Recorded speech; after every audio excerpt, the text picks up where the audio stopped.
Hello, আমি ডিটেলের দিয়া। আমি আজকে তো রান্না করব পার্শে মাছের ঝাল। আমি একটু ওর মধ্যে সর্ষে পোস্ত দিয়ে করব, কালো জিরে ফোড়ন দিয়ে। তো চলো দেখি পার্শে মাছের ঝাল। মাছে নুন হলুদ ভালো করে মাখিয়ে নেব।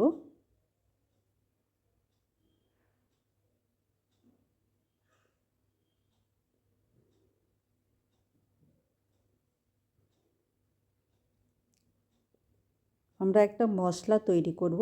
আমি 1.5 চামচের মতন পোস্ত গুঁড়ো নিয়েছি, 1/2 চামচ সর্ষে গুঁড়ো, 1 চামচ জিরে গুঁড়ো, 1/2 চামচ লঙ্কা গুঁড়ো আর অল্প হলুদ নিয়ে একটা জল দিয়ে পেস্ট করে রেখেছি।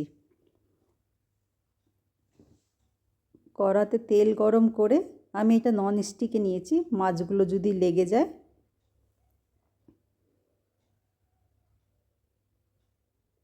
মাছগুলো খুব নরম করেই ভাজবো, বেশি ভাজবো না। আমার মনে হয় মাছ বেশি ভাজলে সফটনেসটা চলে যায়, সেই জন্য আমি একটু কম মাছ ভাজি। মাছের দুপাশটাই ভালো করে ভেজে নেব।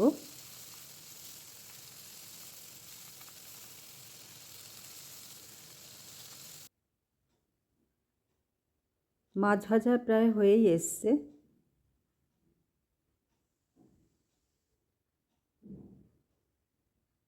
আমি আরেকটা কড়াইয়ে অল্প একটু তেল নিয়েছি, 1/2 চামচ কালো জিরে দিয়েছি আর ওই যে পেস্টটা বানিয়ে রেখেছিলাম সেইটা দিয়ে দিলাম। আর একটু জল দেব।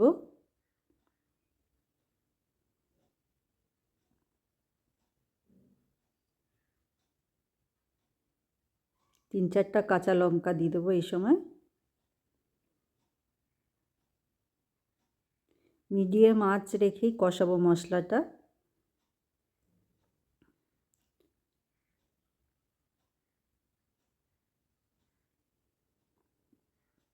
আমি যেই কড়াতে মাছটা ভেজেছিলাম সেইটা একটু ধুয়ে জলটা দিয়ে দেবো, ওইটার মধ্যে একটু তেল রয়ে গেছে।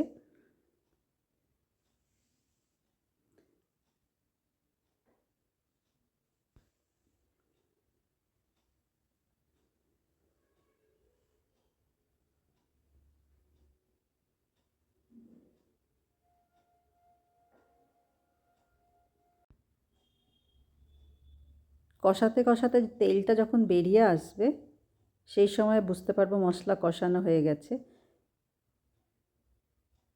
খুব কম তেলেই আমি মশলাটা কষাচ্ছিলাম, দেখো তেলটা পুরো বেরিয়ে এসছে। মশলা কষানো প্রায় হয়েই গেছে। আমি গরম জল দিয়ে দেব।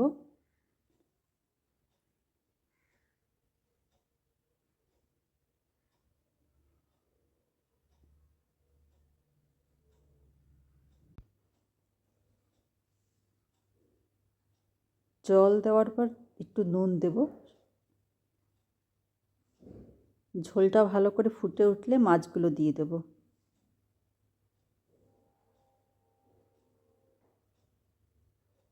আমার রান্নাগুলো কেমন লাগছে জানিও আমাকে কমেন্ট করে।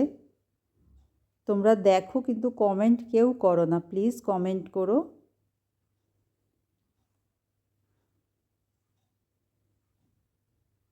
মিডিয়াম আঁচেই আমি রান্না করব, আস্তে আস্তে রান্না হবে। নামানোর আগে ধনেপাতা দিয়ে নামাবো। ঝোলটা তোমাদের নিজের মতন করে রেখো। এই টেস্ট খুব ভালো হয় এইভাবে রান্না করলে পার্শে মাছের। ভালো লাগলে লাইক কমেন্ট শেয়ার করো, আমার চ্যানেলটা সাবস্ক্রাইব করে নিও। আবার দেখা হবে আরেকটা নতুন রান্না নিয়ে।